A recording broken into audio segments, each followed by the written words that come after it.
Hey guys, in this video, I'm going to show you how to develop a new product for your Shopify brand that will actually 10x the brand, not just launch some random complementary product that you use for retargeting or like post-purchase upsells, right? That's not going to be the thing that 10x's a brand. You need another product that works at top of funnel if you've hit the scaling ceiling with your existing product. So I'm going to go over all of the common mistakes, walk you through what the actual source is, and go over like a little quick process that I put together that actually works, that I've seen brands, like a lot of my clients literally go from 0 to $1 million in the first 30 days. Not even kidding. Like, it's very much possible. You just need to pick the right market and the right product. I'm going to show you exactly the process to do that. Big mistake that I see a lot of brand owners make is they kind of scale their current product and it gets to a point where it just becomes a bit tougher to scale, right? Your CAC goes up, your gross margin goes down. By acquiring this customer, you're unable to fund the acquisition of the next one.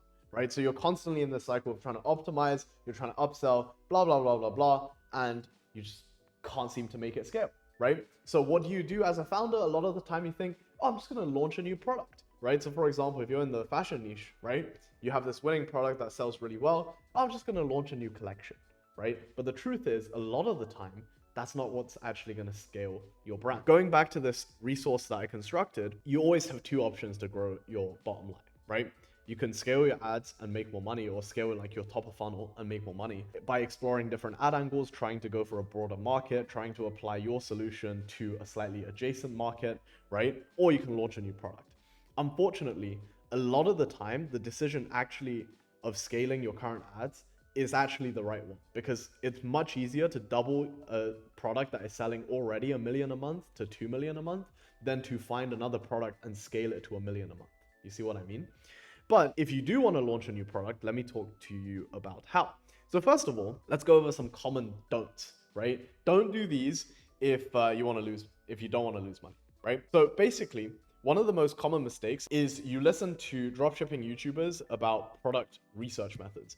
Don't do that, because when you're researching for dropshipping products, it's a very, very different process and mindset compared to if you're building a product for your brand. What I mean by that is, so for example, one of the methods is just to scroll on your phone on like TikTok and stuff and try to find winning products.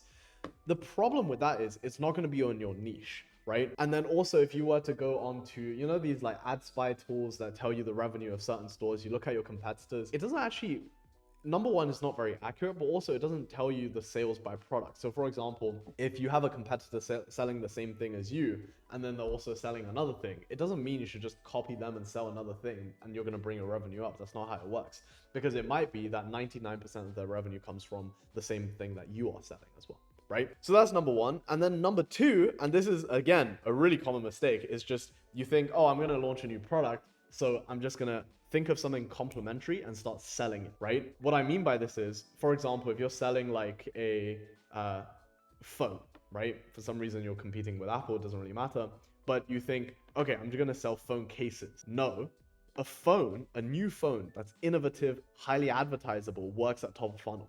Good luck trying to advertise a fucking phone case at top of funnel, right? It's much more difficult compared to an innovative new piece of technology.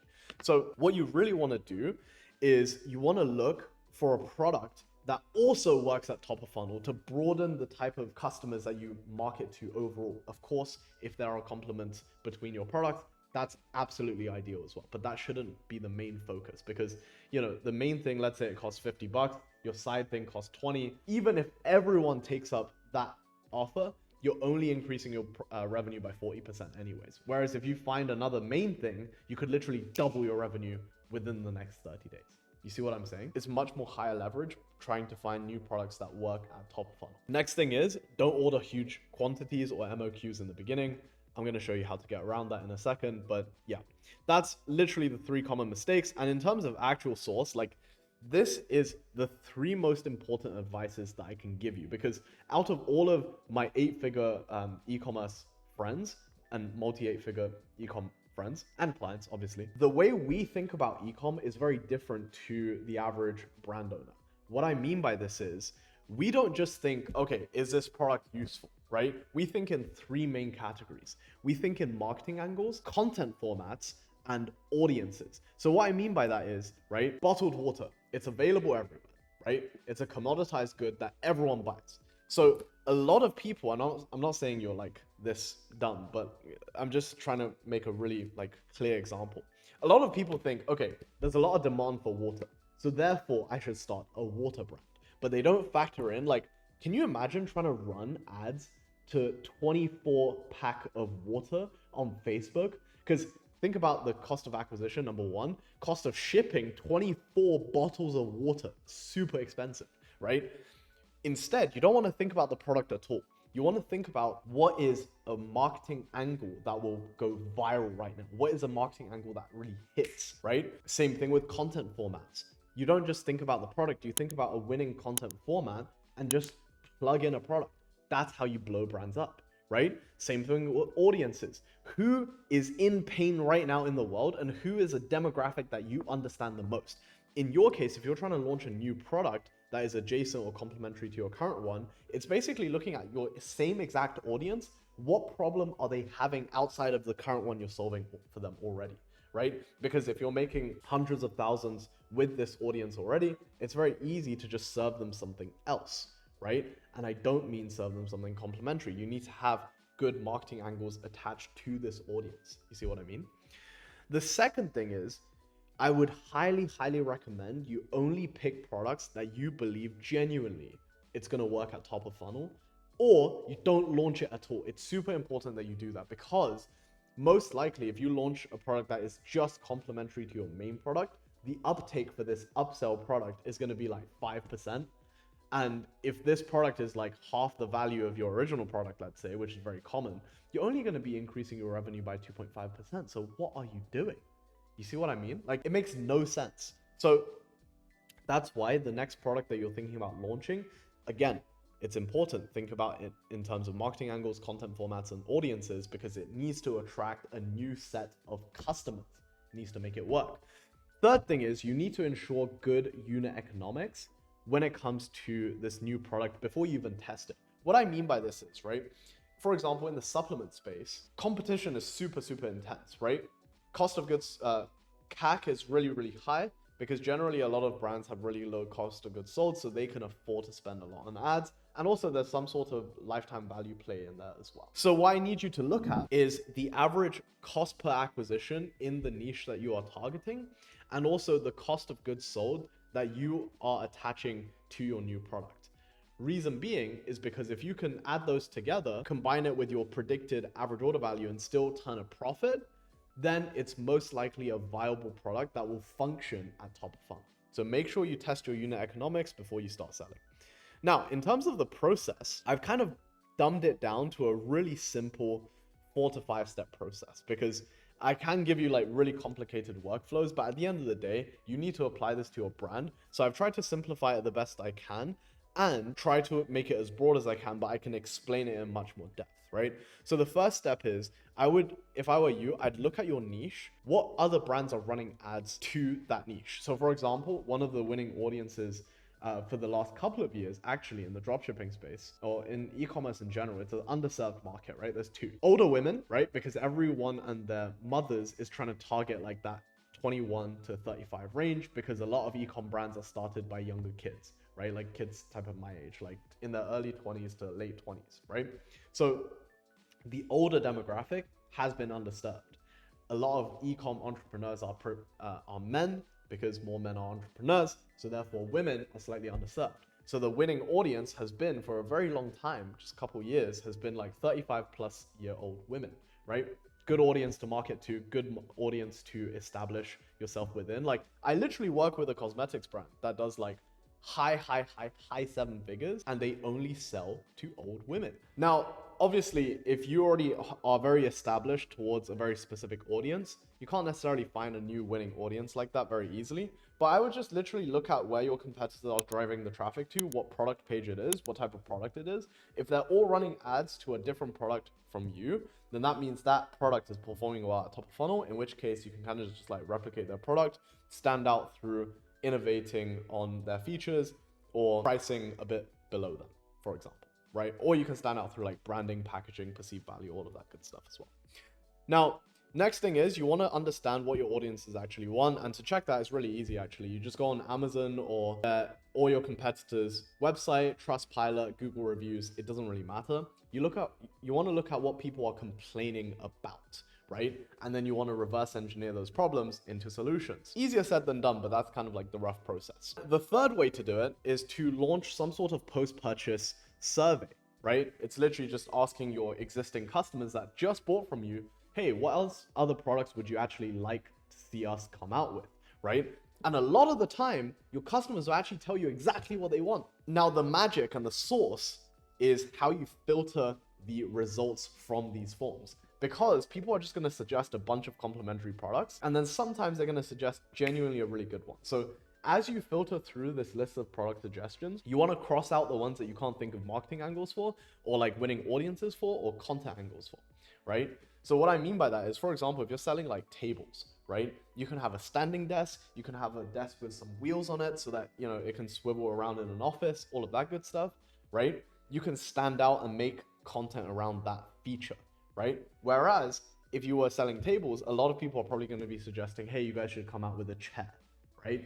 That's not a good product to get into, because guess what? Office chair is literally just, you know, a chair with wheels. And sometimes you want to get really fancy, like, you know, lumbar support and all of this stuff. So just make sure to pick out products that people suggest that you can actually market it at top of funnel, and then we can move on to the next step. Next step, super important actually. So once you have a few products that you think could potentially work, check Amazon, check Walmart, check Costco, then check AliExpress, platforms like Tmall, Shopee. You want to make sure they're not massively commercialized just yet, right?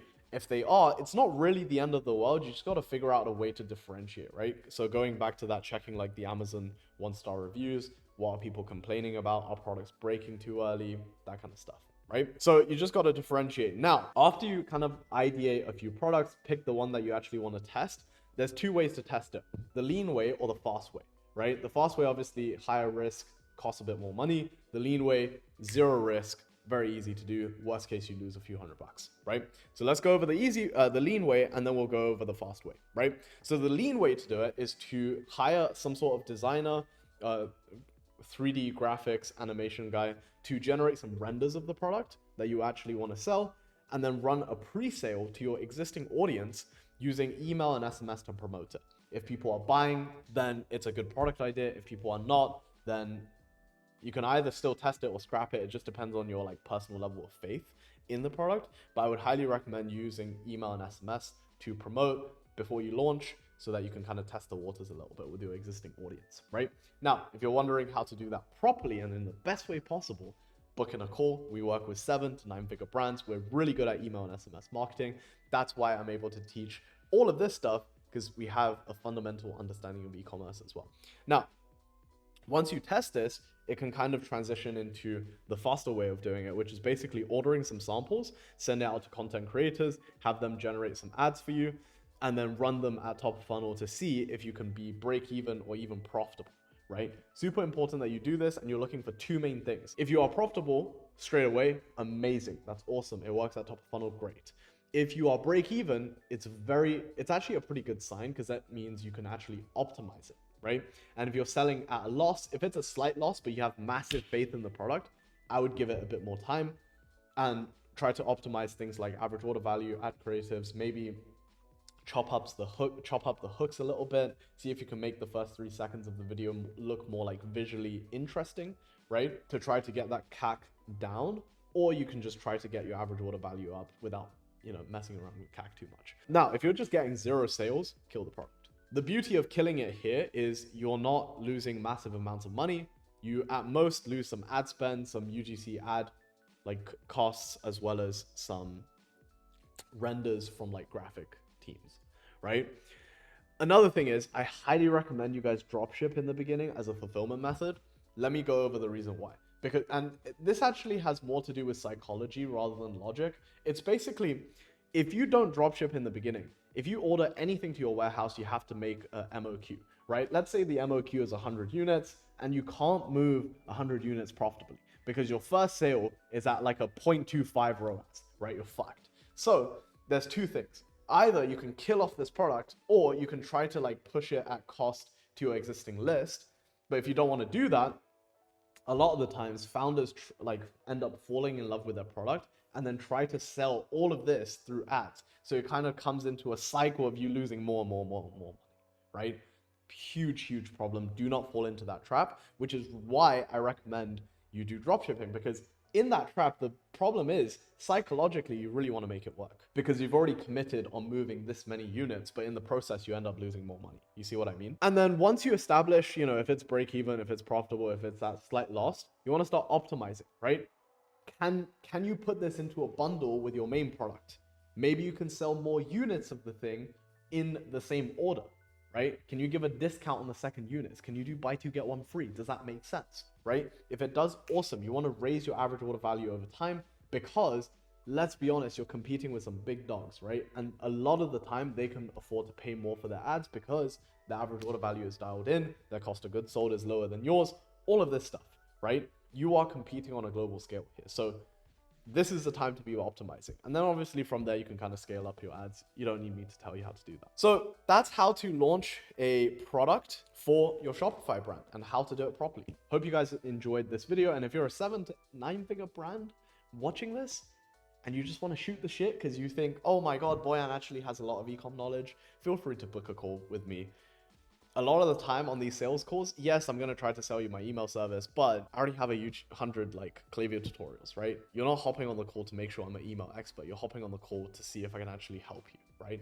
So what we do is we do a completely free audit, very insightful. Reports are generated for your Klaviyo account, and it tells you exactly where your potential is for your Klaviyo account. Because you see a lot of content online saying, yeah, we can generate 20 to 30%, but the true range is actually kind of between high, like 18 to 75, right? Depending on your niche. It varies a lot just because lifetime value between niches are super varied. So yeah, we'll be able to give you exact advice, long story short. So hope you guys found value in this video and I will see you in the next one.